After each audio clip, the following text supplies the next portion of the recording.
بسم اللہ الرحمن الرحیم۔ السلام علیکم۔ آج کا جو ہمارا ٹاپک ہے وہ ہے حج، یعنی کہ وہ کون سے مناسک ہیں جن کو ادا کر لینے سے حج ادا ہو جاتا ہے، اور وہ کون کون سے اعمال ہیں جس سے بچنا ہے، وہ نہیں کرنے، جس کی وجہ سے دم دینا پڑ جاتا ہے۔ آج اسی حوالے سے آج کا یہ ٹاپک ہے۔ تو سب سے پہلے آپ حج کی اقسام کو سمجھیں گے حج شروع کرنے سے پہلے کہ حج کی 3 اقسام ہیں، یہاں پر بھی لکھا ہوا ہے۔ ایک ہے افراد جسے حج مفرد کہتے ہیں، ایک ہے تمتع حج متمتع کرنے والا جو ہوتا ہے، اور تیسرا ہے حج قران جس کو حج قارن بھی کہتے ہیں۔ حج جو مفرد ہوتا ہے وہ صرف حج کرتا ہے، عمرہ نہیں کرتا۔ وہ صرف احرام باندھتا ہے، ایک ہی احرام باندھ کر وہ مناسک حج ادا کر لیتا ہے، اس کا حج ہو جاتا ہے۔ جیسا کہ وہاں کے مقامی جو افراد ہوتے ہیں مکہ مکرمہ کے، وہ حج کے ایام میں صرف احرام باندھتے ہیں، مناسک حج ادا کرتے ہیں اور حج ادا ہو جاتا ہے۔ دوسرا ہوتا ہے متمتع، جو عمرہ اور حج دونوں کرتا ہے۔ تمتع کا معنی ہوتا ہے نفع اٹھانا، تو متمتع نفع اٹھانے والا ہوتا ہے، عمرہ بھی کر لیتا ہے اور حج بھی کر لیتا ہے۔ متمتع کے لیے عمرہ کے لیے الگ احرام ہے، پہلے وہ احرام باندھے گا، عمرہ ادا کرے گا، احرام کھول دے گا۔ حج کے جب ایام قریب آئیں گے تو دوبارہ احرام باندھے گا اور حج کرے گا اور احرام کھول دے گا۔ اس کو کہتے ہیں حج تمتع، متمتع یعنی کہ تمتع کرنے والا۔ تیسرا ہے حج قارن، یہ بھی عمرہ اور حج کرتا ہے، لیکن اس میں تمتع اور قارن میں فرق یہ ہے کہ وہ ایک ہی احرام میں قارن عمرہ اور حج کرتا ہے۔ مطلب یہ نہیں ہے کہ عمرے کے لیے الگ احرام اور حج کے لیے الگ احرام ہو، وہ ایک ہی احرام میں عمرہ اور حج ادا کرتا ہے۔ پہلے عمرہ کرتا ہے اور اس کے بعد حلق اور تقصیر نہیں کرواتا، اسی احرام میں رہتا ہے۔ حج کے جب ایام قریب آتے ہیں اسی احرام میں وہ حج کرتا ہے۔ حج کرنے کے بعد پھر آخر میں جو مناسک ہوتا ہے حلق اور تقصیر وہ کروا کر احرام کھول دیتا ہے۔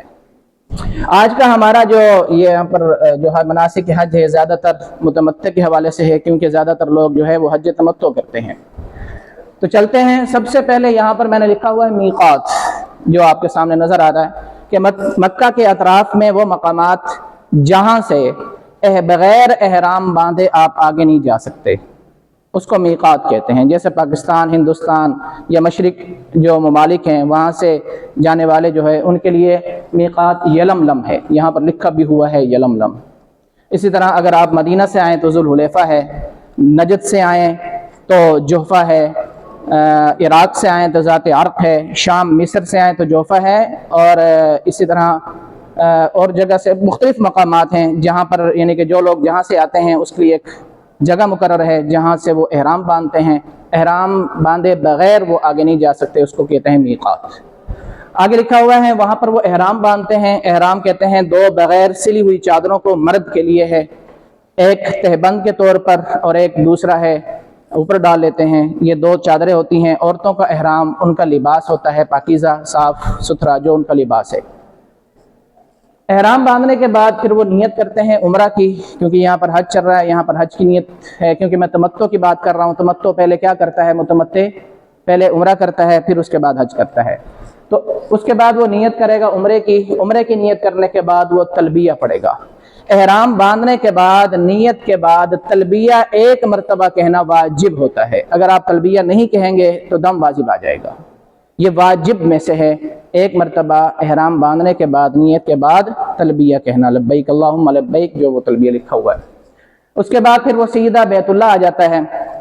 بیت اللہ آنے کے بعد وہ طواف کرتا ہے۔ طواف کہتے ہیں بیت اللہ کے گرد 7 چکر لگانے کو، اس کو اشواط بھی کہتے ہیں۔ تو 7 چکر لگانے کو طواف کہتے ہیں۔ ہر طواف کی جو ابتدا ہے وہ حجر اسود سے ہوتی ہے۔ حجر اسود پر آئے گا، پہلے وہ استباء کرے گا۔ استباء کہتے ہیں کہ اپنا جو احرام ہے اس کی جو دونوں کونے ہوتے ہیں وہ الٹے کندھے پر، بائیں کندھے پر ڈالے گا۔ کیسے؟ بائیں بازو یہ بغل ہے، اس کے نیچے سے وہ ایک کونا نکالے گا، ایک کونا اس کا آلریڈی اس کے اوپر ہے، ایک کونا یہاں سے نکالے گا، یہ دانہ جو کندھا ہے یہ خالی رہے گا اور اس کے اوپر ایسے ڈالے گا، اس کو کہتے ہیں اجتباء کرنا۔ اس کے بعد پھر پہلا چکر لگانے سے پہلے استلام کرنا ہوتا ہے۔ استلام کہتے ہیں حجر اسود کا بوسہ دینا۔ ٹھیک ہو گیا، حجر اسود کا بوسہ، وہاں پر رش بہت ہوتا ہے، یا تو اگر ممکن ہو تو بوسہ دے لیں، ورنہ ہاتھ اگر لگتا ہو تو ہاتھ لگا کر چوم لیں، وہ بھی نہیں ہوتا تو اشارہ کر دیں، ایسے دونوں ہاتھ حجر اسود کی طرف کرتے ہوئے بسم اللہ والحمد للہ واللہ اکبر الصلاۃ والسلام علی رسول اللہ سے کہہ کر چوم لیں۔ تینوں صورتوں میں استلام ہو جاتا ہے۔ تو پہلا چکر وہ شروع کر دے گا، پہلا چکر جو ہے دوبارہ وہیں حجر اسود پر آ کر ختم ہو گیا۔ اسی طرح ہر چکر سے پہلے وہ استلام کرے گا، تو اسی طرح جب 7واں چکر ہوگا تو حجر اسود پر آ کر اپنا طواف کی اختتام جو ہے وہ استلام سے کرے گا، یعنی 8واں استلام کرے گا۔ استلام کرنے کے بعد پھر وہ آ جائے گا مقام ابراہیم پر، جو کہ 2 نفل واجب الطواف ہوتے ہیں، 2 نفل پڑھے گا، یہ واجب ہوتے ہیں، کسی وقت بھی ادا کر لیں، فوراً پڑھ لینا، سنت ہے۔ اگر مکروہ وقت ہے، اوقات ہیں تو پہلے سعی کر لے، سعی کرنے کے بعد جب مغرب کے بعد جو مکروہ اوقات نہیں ہے وہ 2 نفل واجب الطواف پڑھے گا، اگر نہیں پڑھے گا تو دم واجب آ جائے گا۔ اس کے بعد پھر زمزم صفا کی طرف بڑھے گا، وہاں پر زمزم موجود ہے، زمزم پیے گا۔ تو حدیث پاک میں ہے، آپ صلی اللہ تعالیٰ علیہ وسلم نے فرمایا ہے کہ زمزم جس مقصد کے لیے پیا جائے اس کا وہ مقصد پورا ہوگا۔ اتنی تاثیر ہے اس کے اندر، اتنی فضیلت بیان فرمائی گئی ہے۔ اس کے بعد پھر وہ آ جائے گا صفا اور مروہ پر، یہاں پر یہ تصویر بھی نظر آ رہی ہے آپ کو، یہاں پر وہ سعی کرے گا۔ سعی کہتے ہیں صفا اور مروہ 2 پہاڑیاں ہیں، اس کے درمیان 7 چکر لگانے کو سعی کہتے ہیں۔ اور یہاں پر آپ کو گرین لائٹ امیدیں نظر آ رہی ہوگی، یہ ابتدا ہے، اسی طرح اس کے اختتام پر بھی گرین لائٹ ہے، وہ نظر آ رہی ہوگی شاید آپ کو۔ اس گرین لائٹ اور اس گرین لائٹ کے درمیان مردوں نے دوڑنا ہوتا ہے، مطلب درمیانی دوڑنا، تیز نہیں دوڑنا ہوتا ہے، دوڑنا ہوتا ہے، لیکن عورتوں کے لیے یہ ہے کہ وہ پیدل چلیں جس طرح وہ چل رہی ہیں۔ تو 7 چکر لگانے ہوتے ہیں۔ 7 چکر اس طرح نہیں ہے کہ آپ صفا سے مروہ پر گئے، مروہ سے صفا پر ایک ہوا، نہیں، ایسا نہیں ہے۔ صفا سے مروہ 1، مروہ سے صفا 2، اس طرح کر کے مروہ پر آپ کے 7 چکر مکمل ہو جائیں گے۔